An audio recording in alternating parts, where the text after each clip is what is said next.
Mr. Pritam Singh. Question 9, please.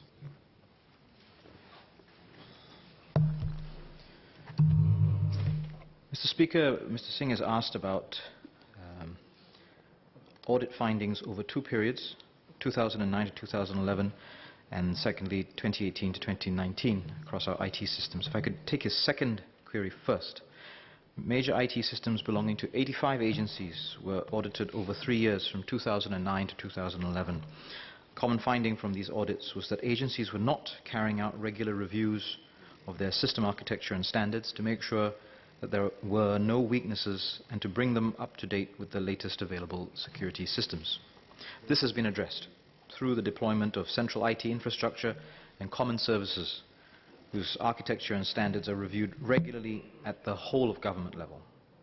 Some agencies also had lapses in the conduct of regular reviews of security controls in their systems, including the validity of access rights. GovTech has tightened the rules and guidelines to improve governance processes by agencies in this area.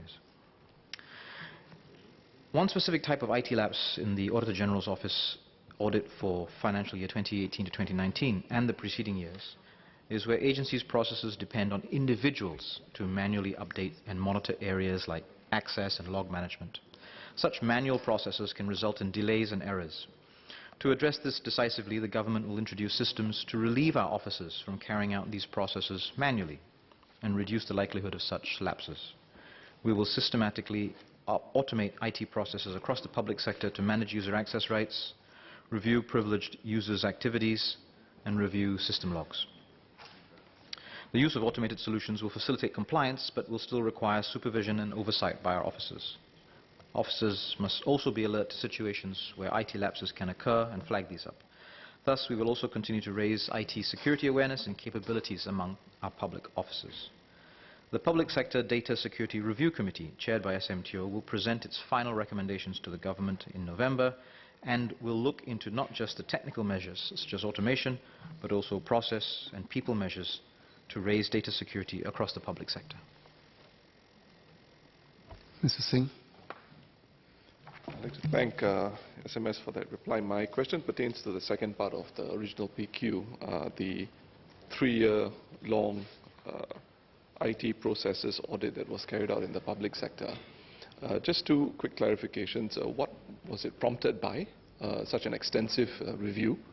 And secondly, was the issue which has been repeatedly raised in Auditor General Office's reports from 2011-12 right up to the current year of vendor management, access right, they keep coming up every year. Were these issues actually raised in the first report, which is identified in the second part of my parliamentary question? Were these issues brought up? And was there a review of the government IM, for example, to ensure that access rights ought to be more heavily controlled?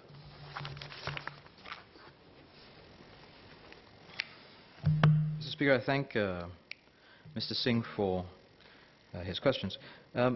The issues, the audit findings from 2009 to 2011 were largely about the systemic processes around IT systems.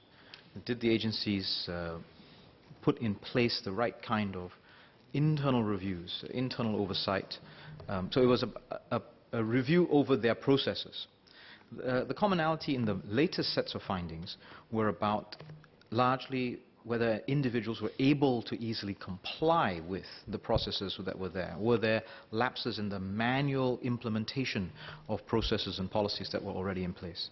So did these two areas in 2009 and then subsequently 10 years later, did they cover vendor management? The answer is yes. Did they cover access rights? The answer is yes. But they covered it from very different directions. If the member understands what I'm trying to explain.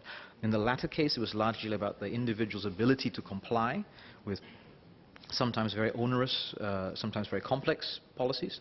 And in the first instance, 10 years ago, it was largely about whether the agencies had processes in place and were reviewing those processes adequately. As to his first question, don't know that there was one specific thing that I can point to. I would have to go back and examine, and I'll be happy to get back to the member about any details as to what triggered the audit.